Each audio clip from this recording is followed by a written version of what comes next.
Welcome to the Irish Farmers Journal Weekly Podcast, brought to you by Ornua, the home of Irish dairy. Hello, I'm Patrick Donohoe, news editor with the Irish Farmers Journal. We're now just 2 weeks away from the start of the Paris Conference on Climate Change. World leaders are expected to set rules around greenhouse gas emissions for the next 15 years, and whatever the outcome, we know this will be the next big challenge for Irish agriculture. On Wednesday, officials at the Department of Agriculture in Dublin held a briefing to explain what they are doing to reduce our emissions and what they are negotiating for at international and EU levels. We have a detailed report in this week's Irish Farmers Journal.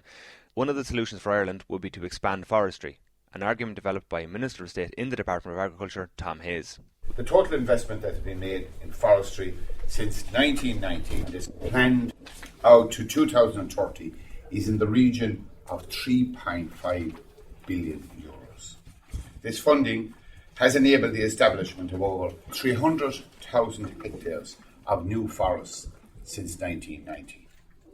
Allow me to put that in perspective. 300,000 hectares is larger than Dublin and Wicklow combined area. Further investment by the state over the period to 2020 envisages the establishment of an additional 43,000 hectares of new forests. In terms of the benefits from afforestation, in 2013, we estimate that those forests put in place since 1990 removed 3.5 million tonnes of carbon dioxide from the atmosphere. 3.5 million tonnes. To put that number in context, is about 18% of the emissions from agriculture in the same year. Ireland can grow trees faster than any place else. Trees are efficient at taking carbon out of the atmosphere. The potential is huge for the amount of marginal land that's right across Ireland to be developed in forestry, and it's a real alternative to many other sectors there, a very profitable way of using that marginal land which cannot compete in either dairy or beef or sheep or grain. And we should be encouraging, and that's what we are striving to encourage. And in all our actions, particularly in the forest sector, we have tried and will try into the future to get that marginal land that cannot produce beef, to get it into forestry, and as a result of that, help our battle with climate change. You're listening to the Irish Farmers Journal podcast, brought to you by Ornua, the home of Irish dairy. Last week, an industry conference in Maynooth invited several international analysts to share their views on the immediate future for dairy and grain markets. Our Northern Ireland correspondent, Peter McCann, was there, and he talked to some of the speakers. I'm joined by one of the speakers, Mark Forbergen. He's an independent dairy consultant for companies. He specialises in markets, strategy and finance. Mark, I was just wondering, whereabouts is the dairy market now at the minute, and has it bottomed out, or what is your opinion on the outlook for the next 6 to 12 months? Well, I always start talking about the global market and where commodity prices are, because they are the main driver of milk prices in the end, especially in an export-oriented market like Ireland. And I think the key message on the global commodity market is that we probably had the worst in terms of prices. I think the low point was during our summer, July, August, and we had quite a strong rebound after that. But I wouldn't go as far as to call that a real turnaround in the market. We've come up quite a bit, but we see markets weakening now again. So I think the key view for the next 6 to 9 months is sort of almost a flat line at this level. There's still just a lot of milk out there, and demand, especially in China and Russia, is not back to where it was in 2013.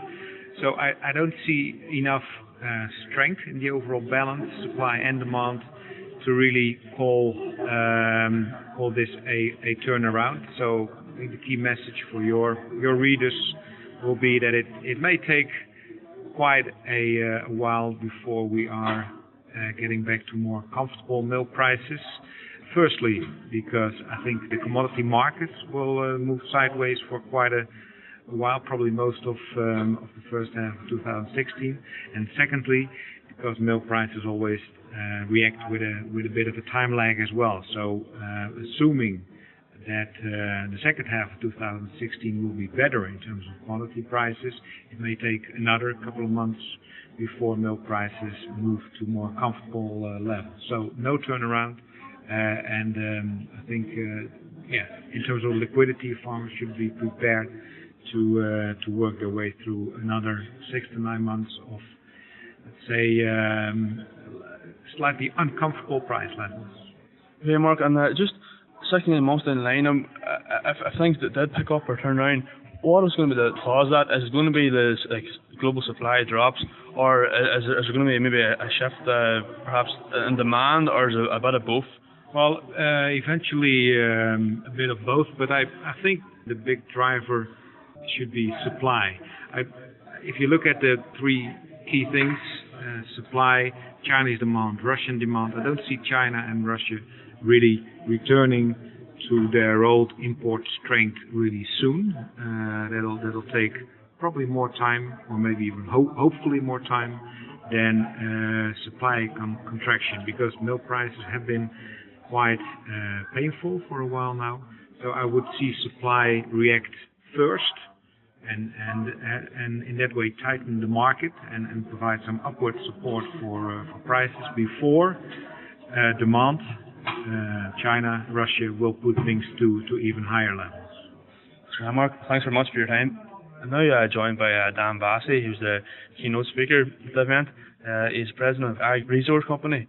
Dan, can you just talk through some of the points that you're making in your speech there about grain trade and global scale and the factors that are likely to affect it even in the next 6 to 12 months going forward? Yeah, well, the world this year has produced a record large corn and wheat crop, the wheat crop being more so than the corn. Soybeans are also going to be record large depending on how Brazilian weather does, and the world has too much supply. We combine stocks of all three crops. They're going to be over 500 million metric tons for the first time in record. This means that grain pricing is going to remain somewhat depressed, but it's not the same for everyone. Those who have weak currencies, such as Argentina or Brazil or Russia, will see grain prices on the farm that are much better than, let's say, the United States or even a country like China. The EU is kind of in between. It'll see some rebound in price because of a weakening euro. But overall, unless there's a weather dislocation, the grain price outlook looks to be rather mundane as we head into 2016 and beyond. You were talking about government policy, and you said agriculture goes in cycles. Up and down, and it keeps going. This particular downturn, I know it's affecting a lot of sectors too. I was talking to Mark there about dairying. How are the policymakers or government dealing with it this time? Now, this cycle is always different. We in farming have been involved in bull and bear markets for hundreds of years. This is not something that's new. What's a little different in this bear market cycle is that if we look back over the last 100 years of agriculture, it's the U.S. and EU agricultural policies, the old CAP program, if you will, in the EU, that of course had safety nets for farmers. In other words, as supplies got larger and prices went lower, the EU was there to manage supply, or the U.S. government was managed supply with set-aside provisions or export enhancements. Those types of venues are not offered today. In other words, we can't figure out how world governments can stimulate demand, nor can we decide today that the EU or U.S. has a program in play to cut production. And so we could be in a cycle that goes forward of ever-rising grain stocks unless we go long enough and low enough that we stimulate demand, which will take many years. So the farmer needs to be careful in this kind of environment. We will have a cycle that changes. It just could be a lengthy one because of the lack of a government governor that can manage supply. Dan Bassey, thanks very much for your time. You're listening to the Irish Farmers Journal podcast, brought to you by Ornua, the home of Irish dairy. We have a great multimedia report at the moment on Farmersjournal.ie, where we exclusively look behind the scenes at Ornua's German business. Kerrygold is the leading butter brand in the country, and my colleague Odile Evans visited their factory. Her story, photos and videos are all online at the moment.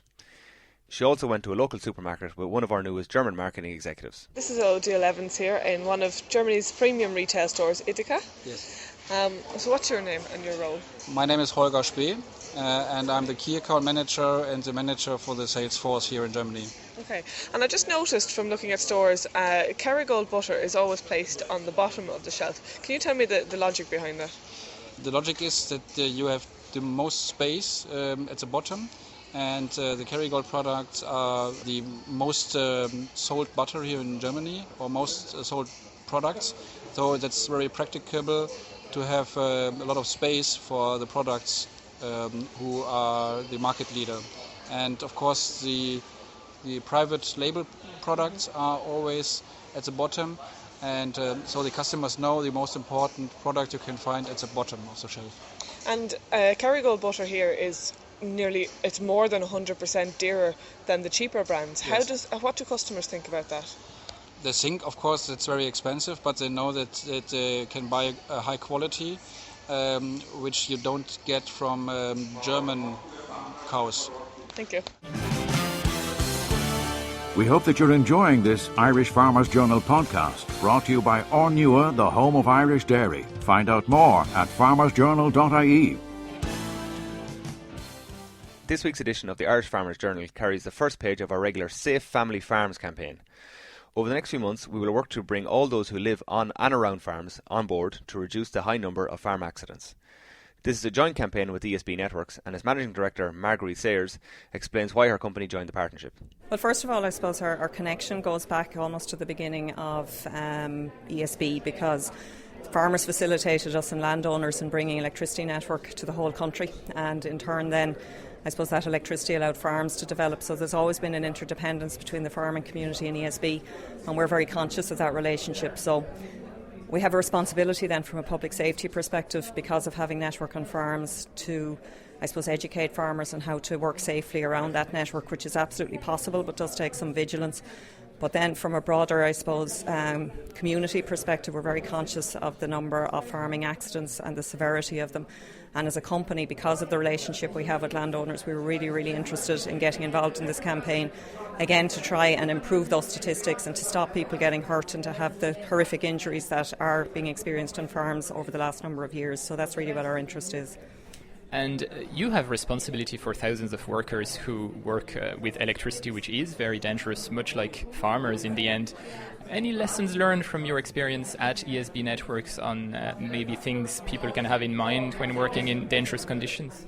Absolutely, yeah. I mean, there are parallels, because, you know, we have very skilled workforce people who know exactly what to do. They know how to treat electricity, but they can get so skilled and so familiar with their own environment that they stop seeing some of the risks, and it's a constant, I suppose, job of work for us to make sure that we reinforce what the risks are and how to control them. And I think it's the same within farms. The important thing is for people to recognise what the risks are, and for farmers and their families to see what the risks are and to put those controls in place. And that's not easy to achieve always, because especially for farmers, it's their home environment as well as being their workplace. And you need that maybe external view at times in order to maybe have a look at where those risks are, or to look with fresh eyes. So we're going to, I suppose, and we've done this ourselves as well with respect to electricity, public safety, but we're going to maybe target educating younger people so that the kids on farms, you know, they're great ambassadors within their own homes, so they'll go back. And maybe if the message doesn't get through to the adults, the children definitely within their own homes would maybe educate their parents as to what what they've learned. So we're going to target schools and agricultural colleges so that young people have information to use themselves, but also then that they have that information that they can, I suppose, bring the more senior members of the family with them as well, hopefully. So to recap, this joint campaign, ESB Networks and the Farmers Journal, you've talked about schools and colleges. We have pages in the journal. Just maybe an overview of what is actually going to come out of the campaign.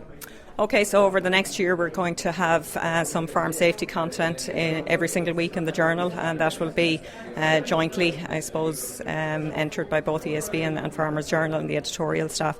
And we're going to focus somewhat from ESB's perspective on electrical safety, but only, you know, a proportionate amount, and the rest of it would be more general safety messages. We're also going to have joint presence at a number of the farming shows over the next year. So events like the Ploughing Championship, Women in Agriculture, Grass and Muck, and the Tullamore Show. So we would have attended them previously kind of on our own, but to have a partnership which focuses on farm safety. Also, as I mentioned, the colleges and the content, and we'll also have various awards and competitions, and get as much coverage as we can in order to heighten the awareness that this is a topic, because you can't help but be affected by the stories and the injuries. And when you're talking about 30 fatalities last year, that's 30 really, really, I suppose, effectively destroyed families. They're having to pick up the pieces and try to live in a totally different way that they never expected they'd have to do.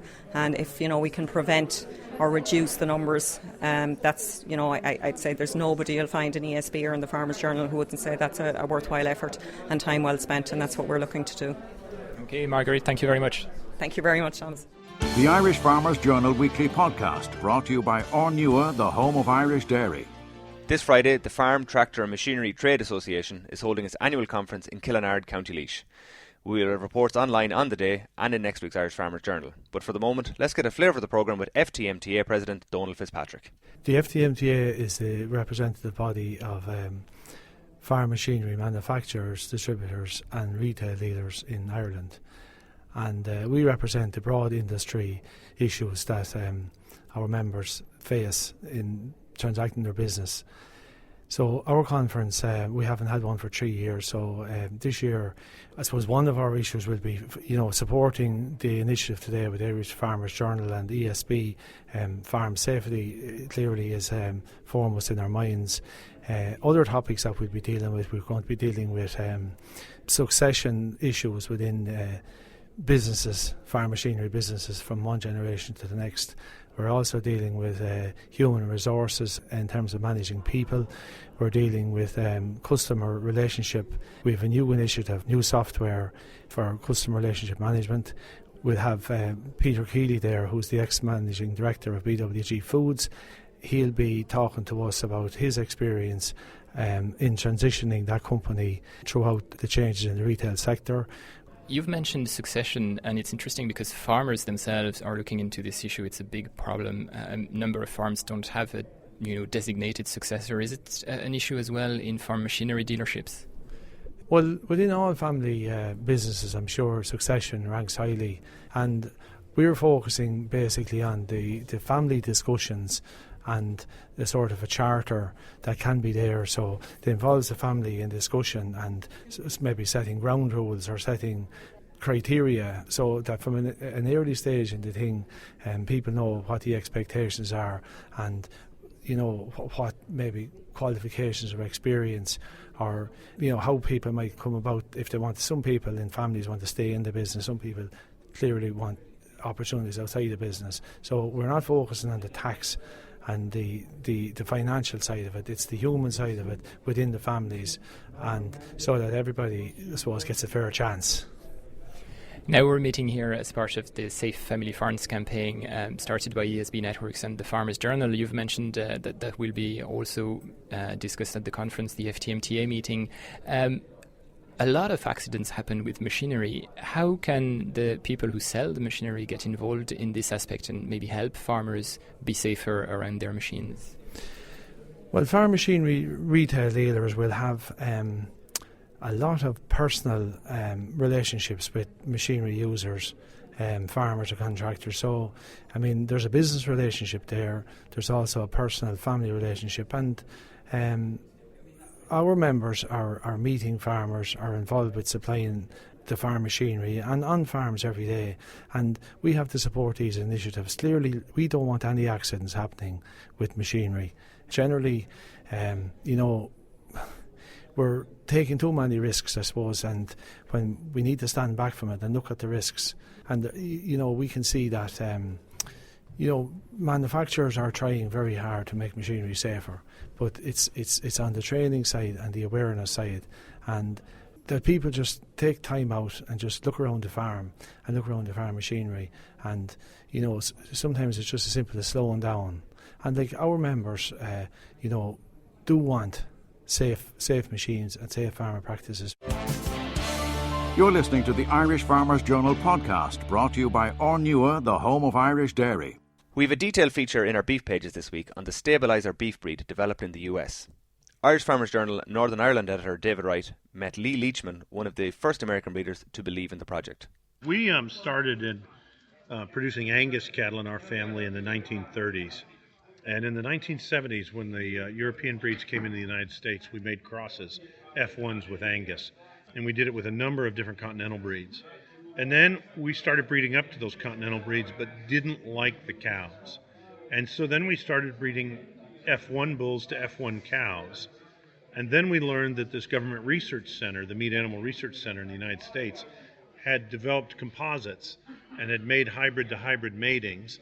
And so we studied their recipes on how to do that, and in the process discovered something that matched what our experience had been, which that we liked the half British, half continental the best.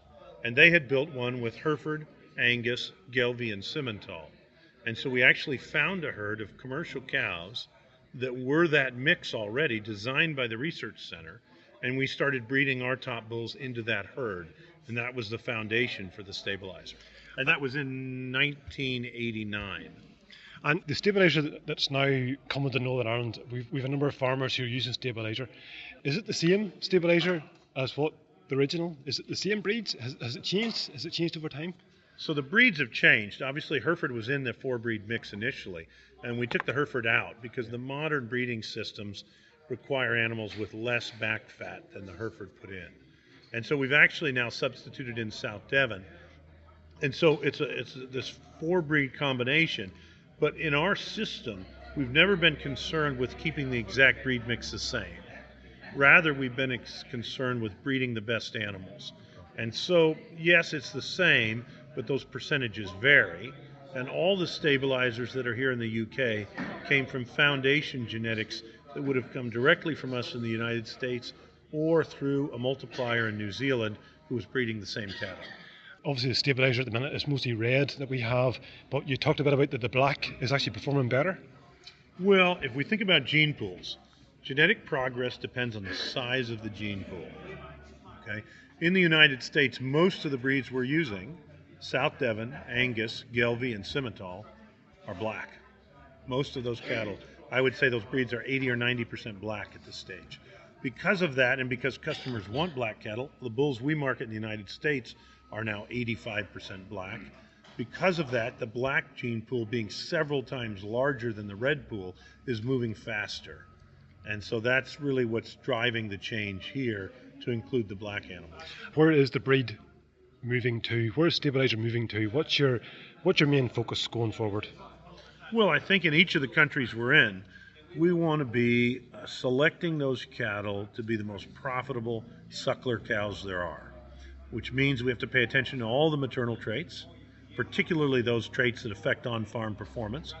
But then we also have to pay attention to what happens off the farm in the fattening stage, because every calf that's fattened had a mother, so that's a maternal trait too. But contrary to maybe some of the other selection indexes that emphasize the post-weaning traits, we're going to emphasize the pre-weaning traits and use hybrid vigor and genetic selection to make those cattle profitable and efficient. So that essentially means smaller cattle? Does it mean more of an emphasis on muscle over growth? Well, you see, when you select for profitability, you need to select for the trait that drives the bottom line the most. Okay? If you're putting emphasis on all the traits that affect the bottom line, at some rate, they all should be moving in a positive direction. The ones that affect the bottom line the most will be moving the most quickly. Today, I'm fairly convinced that intake and cow size are the low-hanging fruit in a lean production system like you have here in Ireland and the UK. Mm-hmm. And so what we need to do is select that cow back to an optimal size, keep her really efficient, and select downward on feed intake. And I think the cattle are heavy enough muscled. I think they have enough growth already. Now, we need those trends to be positive. We don't want cattle that eat less and grow less. We want cattle that eat less and still grow a little more. And obviously, you've been here for a few days. Give me your impression of the suckler industry in the UK. Where can we improve going forward? I think probably my first criticism of the system is that your EU grading system incentivizes lean production over quality. And I think that really puts things amok. And really the systems here have just responded to that stimulus. Okay, it said we're going to pay you more for these lean, heavy muscled animals, and so that's what people are producing. I think that we didn't probably realize as an industry how much that might be antagonistic or have a negative effect on the viability of that cow in the suckler herd. And so we're left with cows that, quite frankly, in the United States, we wouldn't tolerate. They require too much labor, too much assistance, too much feed. They have too poor a reproduction. That they wouldn't survive in the extensive situation in the U.S. Now, you've allowed that to happen here because you have good farmers, good stockmen, and really good grass. And so that's allowed it to happen. But I think the winds of change are upon us. Essentially, you're saying our cows are too big, and we're getting around that by filling the gaps through good nutrition and good management? Yeah, and I think if we were looking at return per hectare, we wouldn't have gotten them that big. We've been instead looking at production per cow, which favored that, but that probably misled us. I suppose the final two things just want to ask you, you're obviously involved in the Angus side and you're involved in the Charolais side. First one, could the Angus do the same job as a Stabiliser? And secondly, why Charolais? What are you doing with the Charolais? So the Angus maximize carcass quality. In the United States premium system, that makes up for the lack of hybrid vigor and muscling. In a system that doesn't pay you that carcass premium, I don't think the Angus are competitive with the Stabiliser. In a system that does pay you that carcass premium, they're absolutely competitive. And so in the United States, we say there's two pathways. You can go a very high market quality beef, get paid the premium, but you have to own them to when you get paid, or you can do the Stabiliser. Here, we don't see those opportunities today. So we think the Angus is more difficult to raise profitably in this situation. Obviously, branded Angus programs could help that, but they have to pay enough premium to make up for it. At the other end, we've always thought that a terminal cross system could add value. Small cow, big bull. Okay, we still believe that. The Charolais in the U.S. market conditions is the best big bull. Okay, he still can produce a very high level of marbling, even with his growth and muscling. We couldn't go to a terminal double muscled breed because the market would crucify us on marbling because the IMF would be gone. And so we raised that as a terminal cross alternative. But I'm going to tell you that because our Stabiliser population is so large and is making such rapid progress, it's hard for our terminal bulls to be better terminal bulls than our maternal bulls. That's an interesting concept. Lee, thank you very much. I really enjoyed your presentation, and thank you very much for coming and speaking to us as well. Thank you.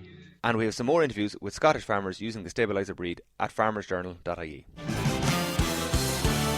We hope that you're enjoying this Irish Farmers Journal podcast, brought to you by Ornua, the home of Irish dairy. Find out more at Farmersjournal.ie. Finally, Mary Phelan has an interview with Colin Connolly, the new Rural Crime Prevention Executive at the IFA, in this week's Irish Country Living. She told our digital editor, Thomas Hubert, about her meeting with Connolly, his plans to help rural communities fight crime, and his career move away from An Garda Síochána. Colin's role, a lot of it is centred around promoting IFA's TEF Stop, which is a crime prevention initiative. It was developed by the IFA in association with FBD and the Guards, and it provides rural dwellers with a unique security ID, which is linked to their IFA membership number, and they use this ID to mark machinery and equipment. Also, he will be encouraging members to sign up for the text alert system. He also, will be going around to the different counties. He'll be involved in putting up CCTV in different villages, really seeing what the IFA can do in terms of preventing rural crime and dealing with it. And Colin will also be very involved in developing policy and procedures within the IFA in terms of what the IFA can do about rural crime. So he was in the Guards, you told us, for 12 years. Why would someone leave a stable, pensionable position like that? Yeah, exactly. Very interesting question. I mean, the Garda Síochána is considered, the safest job almost in the country. Be a guard, be a teacher, or be a nurse, or back in the day, work in the bank as well. So Colin says that, He acknowledges he could have retired from the Guards at the age of 50. He says a lot of people say this to him, why did you leave the Guards? And for him, a lot of it is to do with personal ambition. He says that within the Guards, he didn't see career progression there being in line with his own personal requirements. And he says that it would have taken him 10 years in the Gardaí to get to where he is in the IFA now. And he made the very interesting point that, you know, working in the Gardaí, you engage with crime on a daily basis, but it's regionally confined. So he was posted in Cabinteely, Foxrock, whereas with the IFA, it gives him the opportunity to work nationally. He says he's the only person in this position. He can develop policy, he can get autonomy. You don't get that in the Guards. It's a very structured organisation. And then he also started talking about the recession and the impact that has had on the Guards. And he says that morale in the Guards is quite low. He doesn't necessarily attribute it to the issues around GSOC. He says it's more to do with paying conditions having been eroded significantly within the Guards. He says people are struggling to pay rent in Dublin. Guards are commuting to work. And he says that an awful lot of Guards have actually left to join the Australia and the New Zealand police forces, particularly New South Wales. A lot of Guards have gone there. The salary is better, the career opportunity is better. But for him, Australia was a step too far. So there was a lot of reasons combined, I suppose, for why he decided to leave the Guards for this particular job. And I think it was this particular opportunity that really appealed to him. Now, career aside, did you talk to Colin about his insights into rural crime as a former Guard and what he's planning to do and how he sees his task?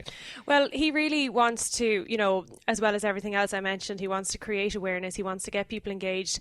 He is from a non-farming background. He is from a rural area, but he's not from a farming background. And he really wants to get the wider community engaged with the IFA. So, you know, going around to different counties and seeing what the IFA can do, practically even with, you know, CCTV cameras in particular, setting those up. So that's where he sees his role primarily. But very interesting talking to him, because given his background, I mean, 12 years in the Guards engaging with crimes and criminals, he had very interesting insights. And he was saying that, you know, there is crime in urban areas as well, but obviously media attention has very much been on rural crime. But he says crime actually has more of an impact in a rural area, or its potential impact is more significant, because if you have to call an ambulance because you've been injured, the waiting time is longer. Guards are further away, could be 10 or 15 miles away because of cuts to Guards in local villages and towns. And another interesting thing I was asking him was, you know, some people are saying that with rural crime, it's been perpetrated by a very specific group of people, that they're organised gangs of criminals, and that, you know, the Guards know who they are, and can't they all be rounded up? And if you could round them up, you could fit them all on one minibus nearly. And I kind of put that to him, and he said, you know, that's partly true. It has been done by some of it has been done by a certain number of criminals that, you know, are quite organised and maybe are known to the Guards. But he said even if you were able to round those up and put them all into jail, you would still have rural crime, because in every local area or local town, you have habitual criminals living there as well. So you couldn't erase it completely, even if you could get rid of the organised gangs. Colin also made the point that sentencing needs to be looked at. You know, it often takes 12 months before a case comes to court, and that Guards will make the arrest, but when the case goes to court, the burden of proof is then on the prosecution. So he says that Guard investigations are conducted to a very, very high standard, but the process itself is very time consuming and it slows everything down. So he thinks that's where intervention is needed with sentencing. Okay, thanks Mary. There's a very comprehensive interview with Colin Connolly in this week's Irish Country Living and online at Farmersjournal.ie, from his career to his views on rural crime, as you've just given us a flavour of. So don't miss this week's paper to read all about it. Thanks, Thomas. The Irish Farmers Journal podcast, online at Farmersjournal.ie, on the Irish Farmers Journal app and on iTunes every Thursday. Brought to you by Ornua, the home of Irish dairy.